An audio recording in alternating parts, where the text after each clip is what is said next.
Tonight, we have team coverage of the shooting. Madison Elliott has more on the anger and frustration from the community to this violence. But first tonight, Norman Seawright spoke to a mother who watched her friend get gunned down as they both were sending their children off to school. Well, Vicki, we've been talking all day about the heartlessness of this shooting. It happened in front of kids and the adults trying to get them to school. I spoke with Kendra LaRue today, a mother who was walking her kids to the bus stop when the shooter opened fire, taking her friend's life.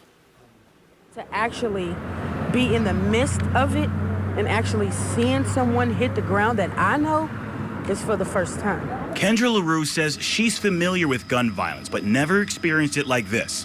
She and other parents were walking with their children to the bus stop when the shooter opened fire. My first reaction is the children.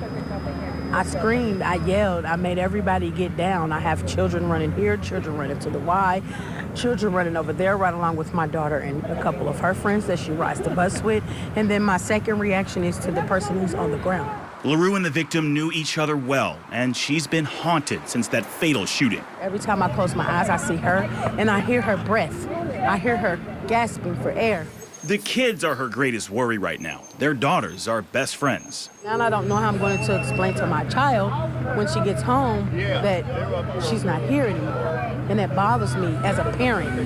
I'm here for the children because I have one myself. LaRue says any official response is meaningless unless leaders and police commit to experiencing life in their neighborhood.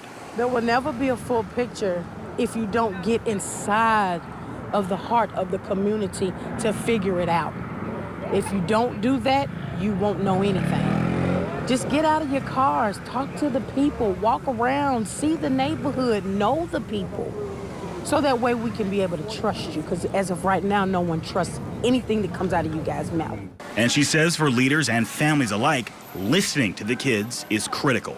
The children most definitely need us more than anything, especially the primary ages from 12 to 18. They need us right now. LaRue says she doesn't actually know the victim's full legal name, but they were friends, as she said. And as traumatized as she is, her thoughts kept turning to the kids. Live in studio, Norman Seawright, WLKY News.